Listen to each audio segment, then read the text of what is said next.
Good morning. Would like for this week's, all the learning this week, I'm going to say by the women's share too, should be for the Ilui Neshama of Esti and Shimon Goloventz's son, because the yahrzeit, I can't believe it's already a yahrzeit this coming Sunday, in a week from now. It's already his yahrzeit. So his name was David ben Shimon, for his Ilui Neshama and continued refuah shlema for Yakir Ephraim ben Rachel Dvorah. Okay, so I'm so happy we could start off the week before. David, you said the punches were already coming. I want to do a little preemptive this week for anyone that didn't feel yet. Did anyone feel anywhere already? Like a little, it's already Sunday morning. Toby, you got one? Ellie, you got one? Who else got one? It's Sunday, it's 9 a.m. No, you got one? What do you mean got one? It hasn't taken a break. So I want to get like a little duck right now. A little duck with a piece from Rebbe Shlomo and Rebbe Nachman on something that is something that is so. I saw the Chidush Harim once said, it's something that we would never have the chutzpah to talk about, but only because the Torah mentions it do we have the zchut to even mention it, to even talk about it. And that is kamuvan, the avera of Moshe Rabbeinu. I don't even want to say those words, the avera of Moshe Rabbeinu, but that which caused Moshe Rabbeinu to not allow entry into Eretz HaKodesh, into Eretz Yisrael. You know that piece in the Chidush Harim, it's a long piece, he goes into it, a very long piece discussing how it's hard for us human beings to really understand bichlal, that whole inyan, but because the Torah wrote it, it means that it's telling us a lot of different things. It's telling us a lot of important things that we have to learn for ourselves. And there's a very long teaching in Rebbe Nachman in Likutei Moharan. I don't know, is Tzvi still coming now? That's next week. So there's maybe we'll do that later in the week, there's a very, very beautiful piece inside the Likutei Moharan which talks about what exactly happened in this parsha. Because as you know, we say every year, Chukat, which is a very short parsha, 87 psukim, it's 38 years of the 40 years in the desert. And in this 38 years, you have the death of Miriam in this parsha, the death of Aaron, and you have the Para Aduma. You have the whole story with the Nachoshet, with the serpent that starts biting Am Yisrael. You have a bunch of wars. Sichon Melech Heshbon is this parsha as well. And you have, Kamuvan, Moshe Rabbeinu hitting the rock.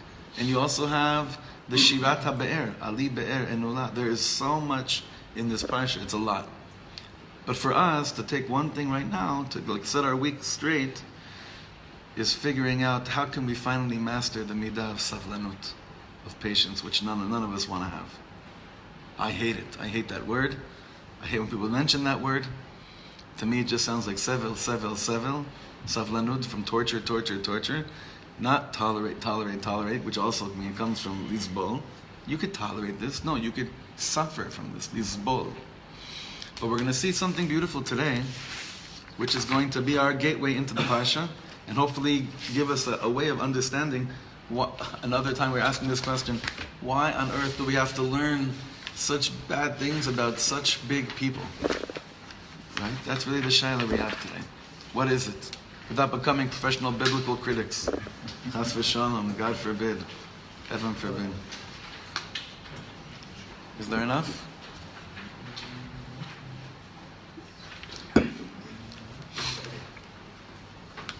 Okay.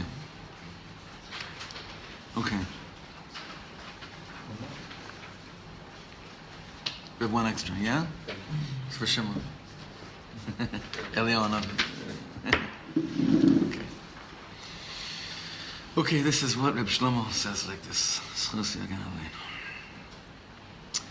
Imagine I'm learning something and I don't understand what I'm learning. Happens all the time. Do you keep on thinking about what you're learning because you want to be able to say, I understood it so well? You know what happens then? Even if you get it, you will never really get it. So I should preface by saying, this piece is deep as depths, okay? Nothing here is pshat today. This is a very deep piece. It's very short, but it's very deep. It happens quite often that when we learn something, we go to a shir, we don't understand what the person's talking about, like right now, no, not so much. Right? Like right now. You go to a shir, you go, okay, I'm there because I need to conquer knowledge, or I need to be able to say that I understood what was going on. So what happens when you don't understand what's going on? What happens when you're not following the mahalach? Like it happened recently, I was in a shul.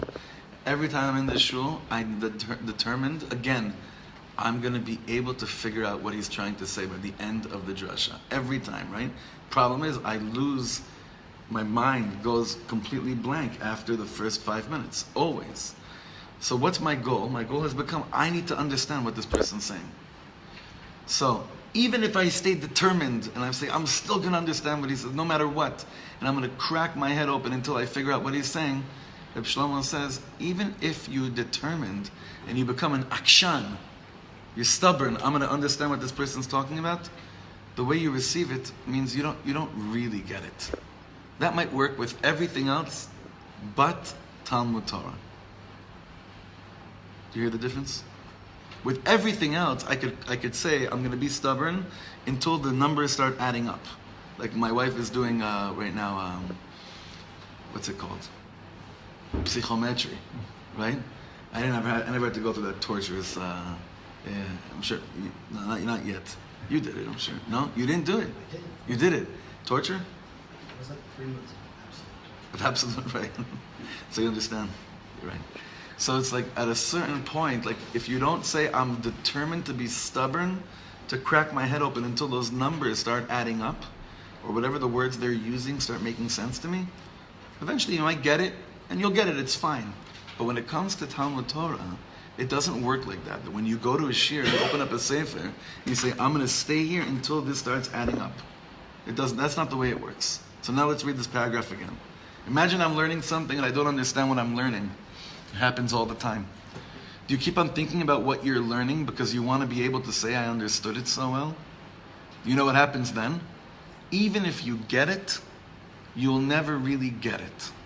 Meaning, even if you understand what the person is saying on a just pshat, textual level, you don't really understand the Masorah of what he's trying to give over.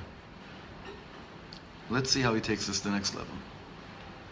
Rebbe Nachman says that the real explanation of the Torah, the Mefarshei HaTorah, comes from such a deep place where my mind doesn't reach. All I have to ask Hashem, please give it to me as a gift. And if you ask God on the level of merit, water doesn't come out. Because you could see where he's coming with already, right? He's going to explain that water out of the rock, it's funny. I did a wedding Thursday night, and the sound in this place is horrible. You know what a lot of wedding halls are doing now? They don't let you bring your own sound system, or that's what they say.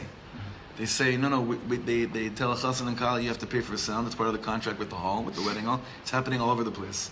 And what ends up happening is that they provide very basic sound. Just some speakers to go out. But what's called tziyud sadeh, which means microphones, cables, monitors, even a mixer, that's on you. But they tell the chassan and kala, we provide sound. So bichlal, it's a ripoff. It's happening all over the place. I learned it the very, very hard way. It was a wedding I was doing. I don't remember whose wedding it was. It was in some wedding hall near in the entrance to Yerushalayim about 10 years ago, where this is when these things started. And the chassan and kala told us when we met with them, no, listen, the place said that we're covering sound. So I'm like, oh, this is a great thing. Okay, I can knock off a few thousand shekel from your price, and it's great. We get to the place, and they just said, כן, אנחנו מספקים sound, אפשר לשמוע. אבל אתם צריכים לשים את הכל להתחבר. I got there with no sound. So I stalled everything until I found a sound man. I stalled the whole wedding until I found a sound man that lived in the area, came by, and in half an hour he threw some things together. Anyway, why am I saying this? Because some of these wedding halls, mamash, the sound is atrocious. And Thursday night, when we got there, we all got so depressed because, oh my God, the venue, it's so difficult. And we worked so hard. They didn't allow stage monitors. You only had to be able to either listen from the outside speakers, which is impossible, or you have to have your in-ears, which means those, you know what in-ears are, right? In-ear monitors, where you just, So we worked so hard. We all said so much to him, and we went. At the end of the night, we all came to the conclusion: Hotzenu mayim me'ha'even. Hotzenu mayim me'avanim. We actually extracted water out of the stones, and now I'm beginning to feel that's what we were doing here so far. Also, like this is so not conducive to a real shul, but we're extracting water out of stone. Right?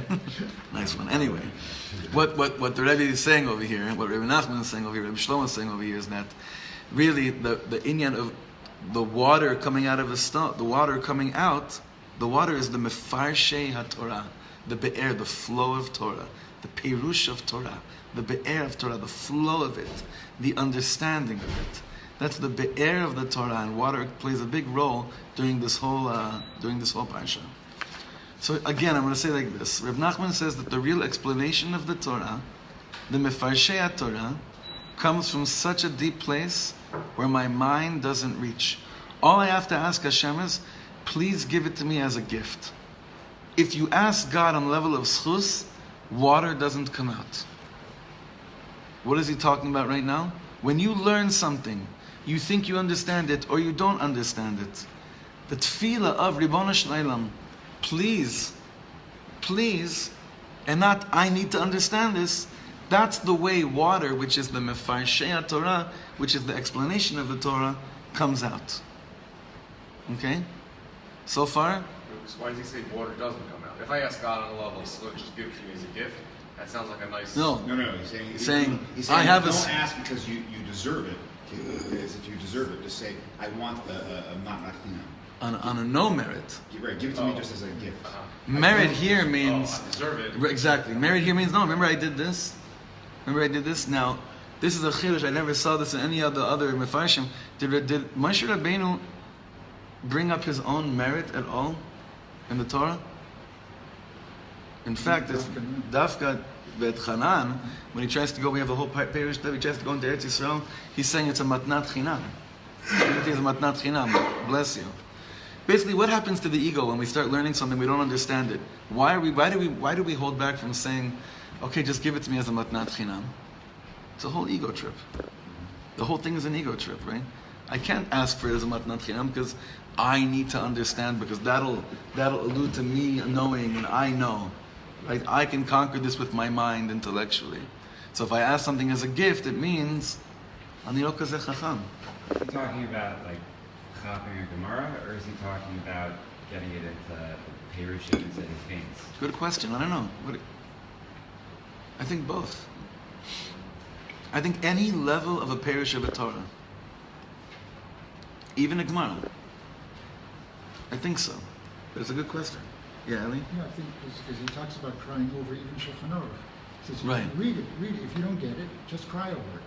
And so you ask. Yeah, nachon, יכול להיות. Let's see how he continues. So Moshe Rabbeinu hit the stone. He wanted to force it.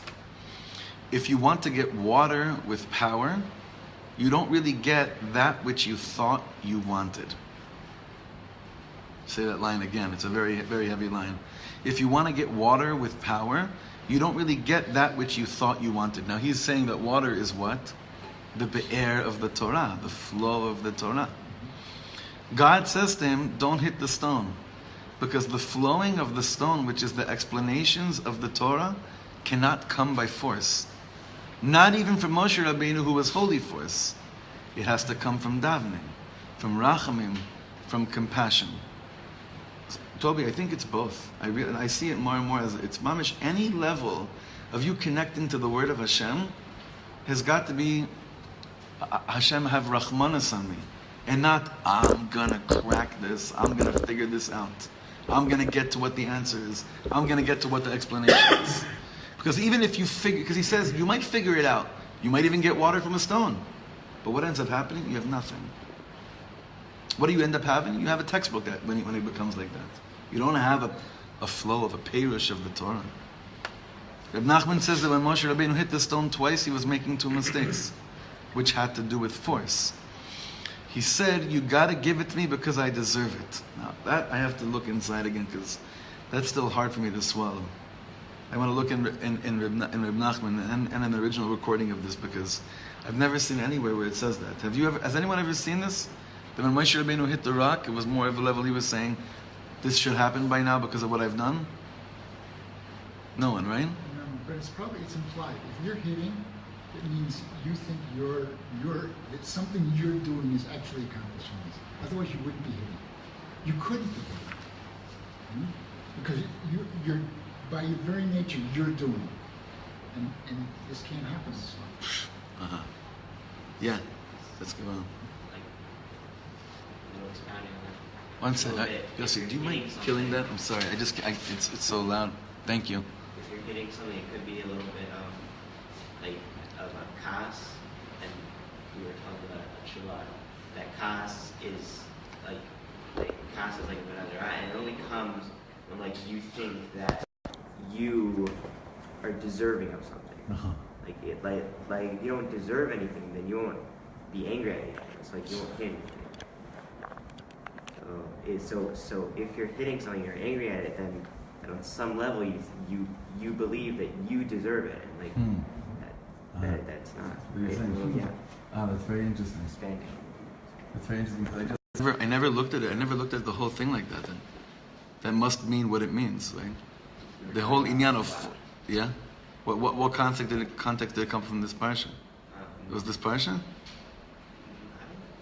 I think it was Parshat Chukat and the whole Machloket and being angry. Okay. So the first mistake was force. He said, you have to give it to me because I deserve it. But even Moshe Rabbeinu can't get it by force. The second thing is that when you do something by force, it means you want it right now. Oh man, this is a hard one. This is a hard one. That you want things to happen right now. That's what force is. Force is, it's not like, if you knew that using force you'd still have to wait for something to happen, you wouldn't use force. Force translates into your mind as something that will have a result, an immediate result, immediate impact.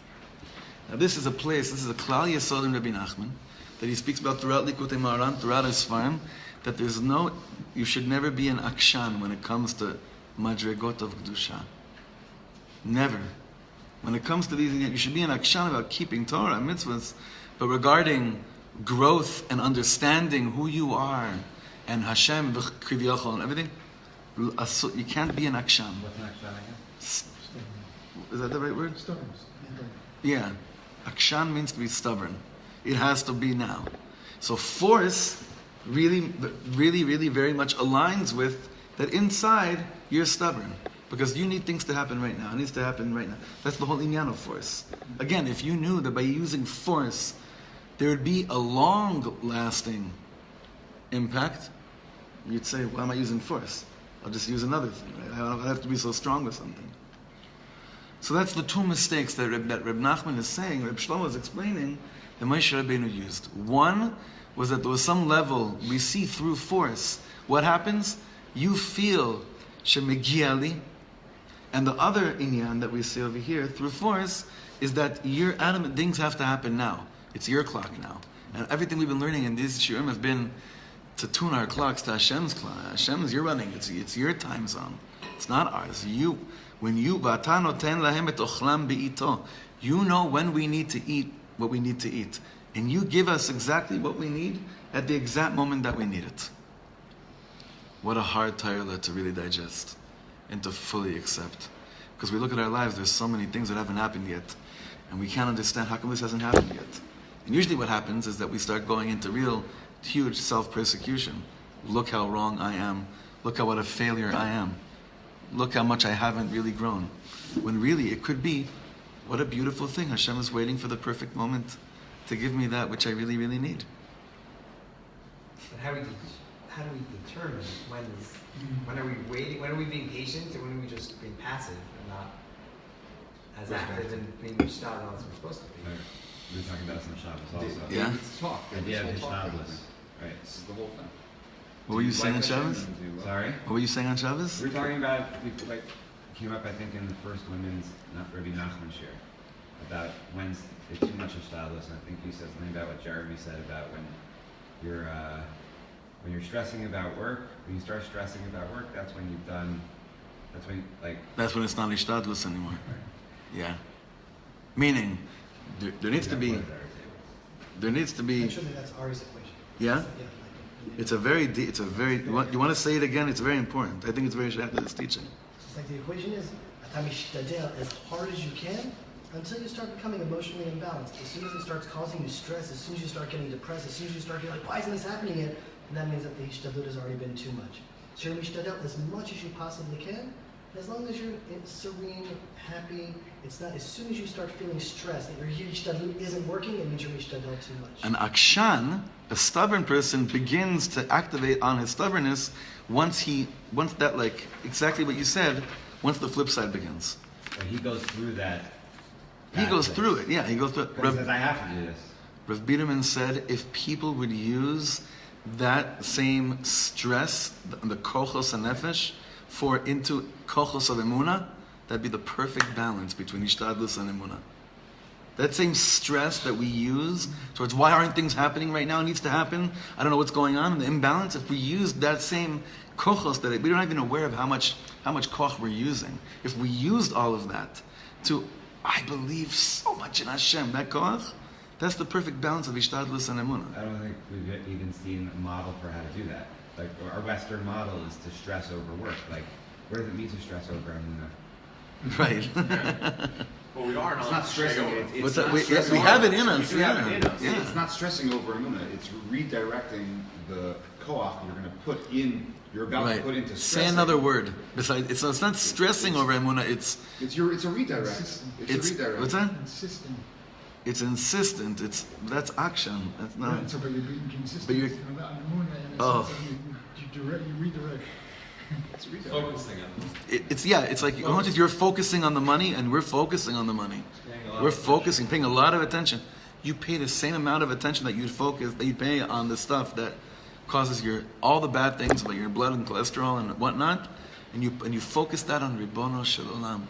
You know, Reb David Zeller, one of his albums, it starts with the following chant over and over again. It's a chant from Rebbe Yitzchak Berditchever.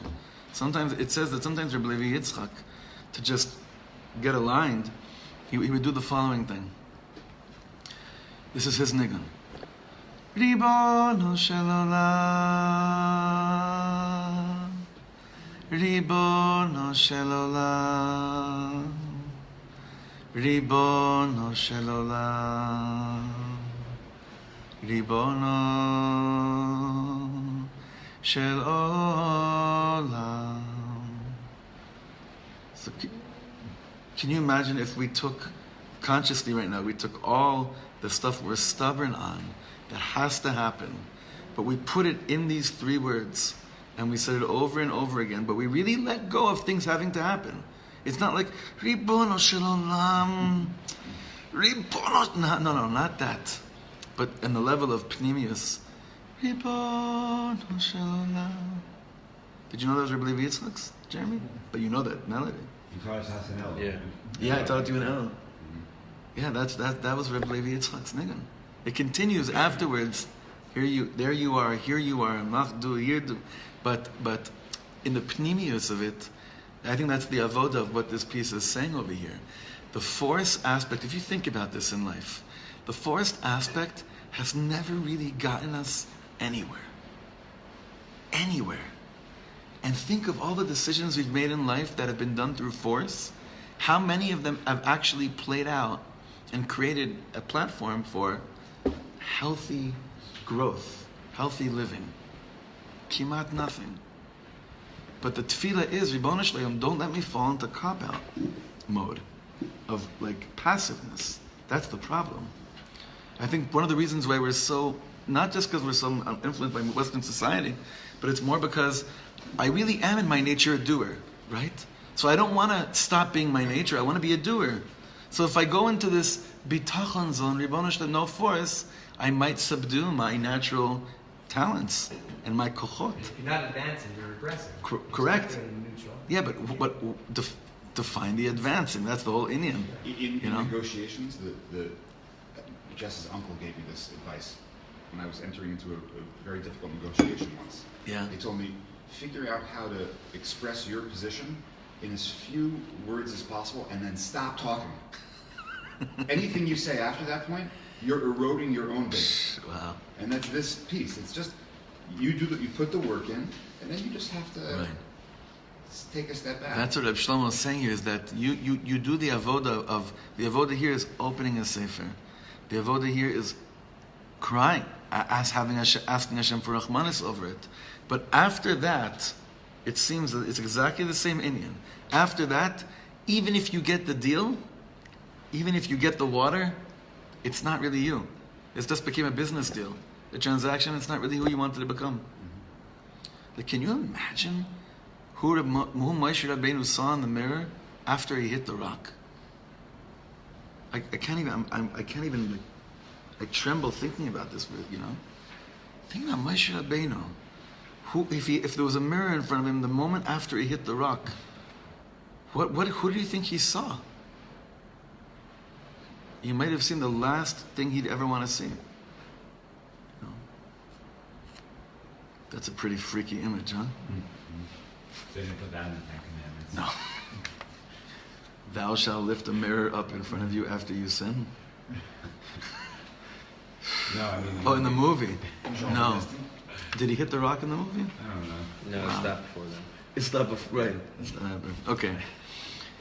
You can ask God for anything, but while you ask, you have to say to God, whenever the time is right, give it to me. Let's try that for a second. Clever, close your eyes, and don't say this out loud. Something that you need, you think you need, or you want, and say to Hashem, whenever the time is right, give it to me.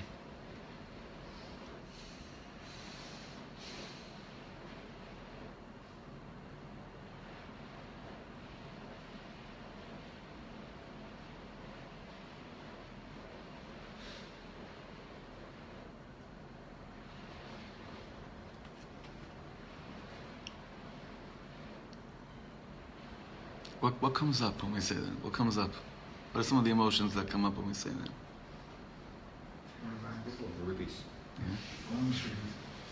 Yeah. I'm hoping that Hashem is just waiting for me to say that to make the time right. You're such a tachman, achi. That's not the mind works. Yeah. Sure. But you said it. And you meant it? Yeah. Yeah. You kind of want it to happen now, so Yeah.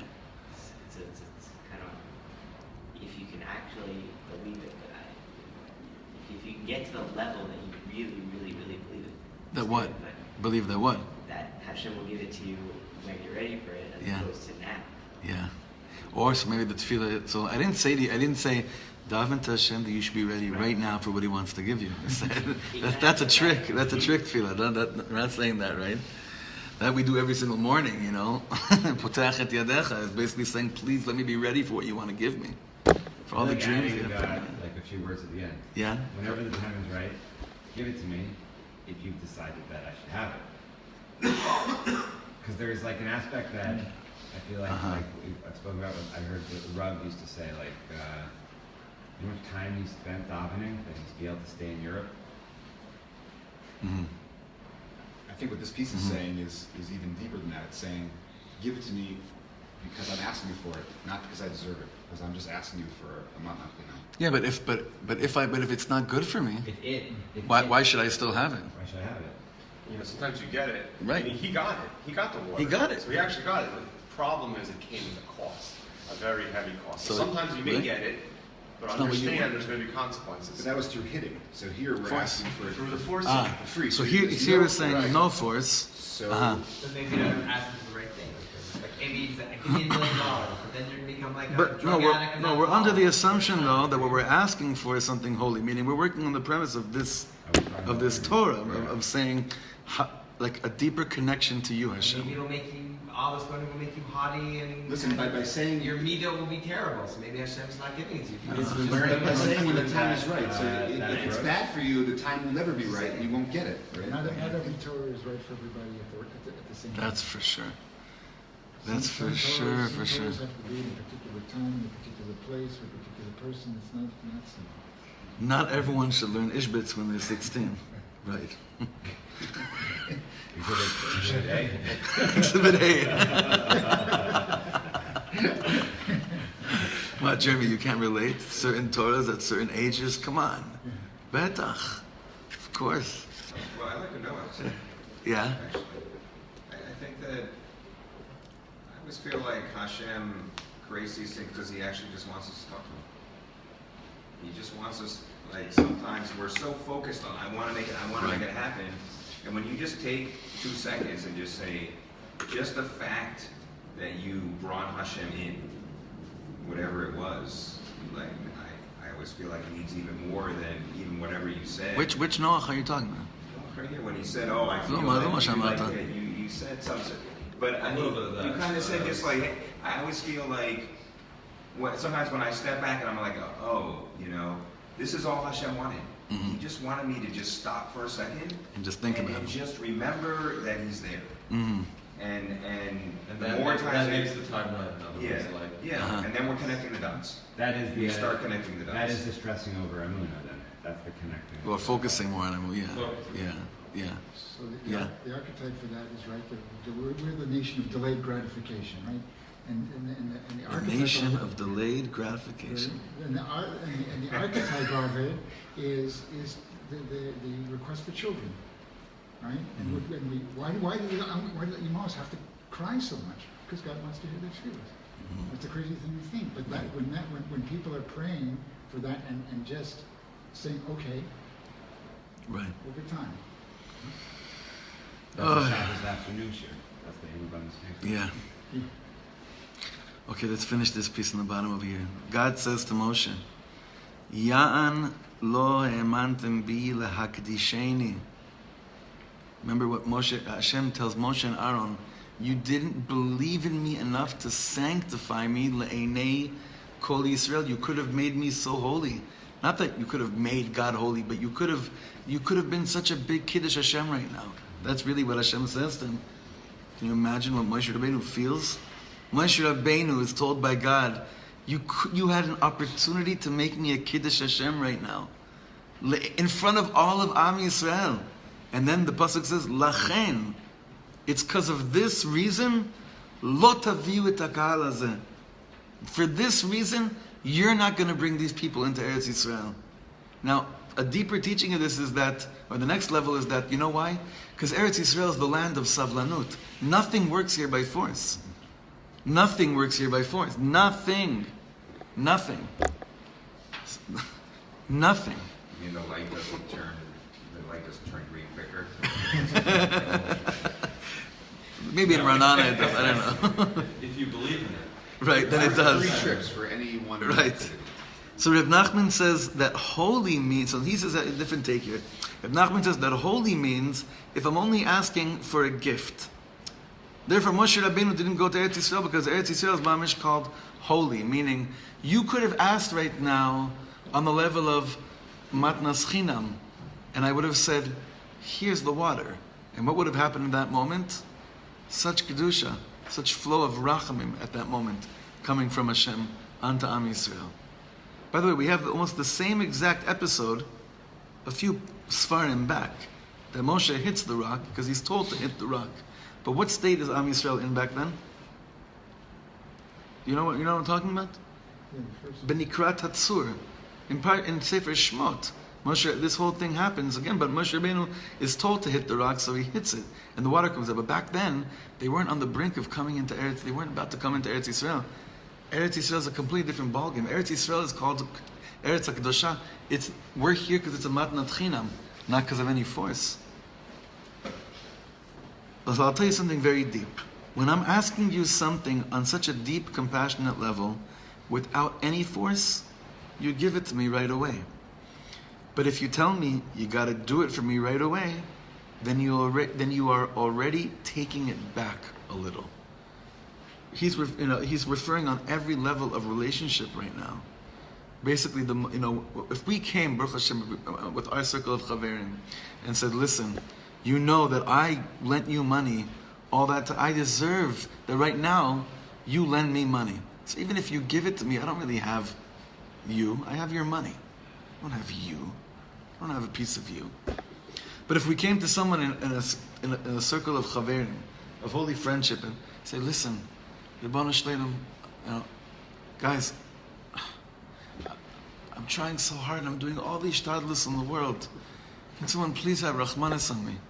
Then when I receive the money, I actually receive them, not just the money. They're giving me themselves with the gift. So it's almost when I ask something with force, even if I get it, I don't get the makor of who's giving it to me. You hear? I might get the transaction, but I don't get the person, lahavdil, right? And that's how he's saying it is with Talmud Torah as well. We learn a lot of Torah, we don't understand everything. We can either close the book or become an akshan. I have to understand what he's saying right now, or I could bring the element of bakesh rachamim, of asking for compassion. So this is just one aspect of our very rich and beautiful, filled parsha, which I think is really, really, really shayach for each and every one of us, especially this line. And you can add whatever you want to add onto it. That the meditation for this parsha might be that when you think of something kadosh that you want, not something bad, something kadosh that you want, and it hasn't happened yet, a certain level of clarity, you say, whenever the time is right, give it to me. And you say that with utmost, you put a focus onto that. I think that's huge. I think it's huge. I think it's bigger than we realize. And I really pray this in avoda that we actually, every day this week leading up to Parshat Chukat, we should say, mamash, inside, think of something kaddish that we want, a certain explanation of something, an understanding, a level of itchabrut, of itkashrut. And to take that in and say, whenever its time is right, Hashem, please give it to me. And really, really let yourself go with those words. Right? Shukar.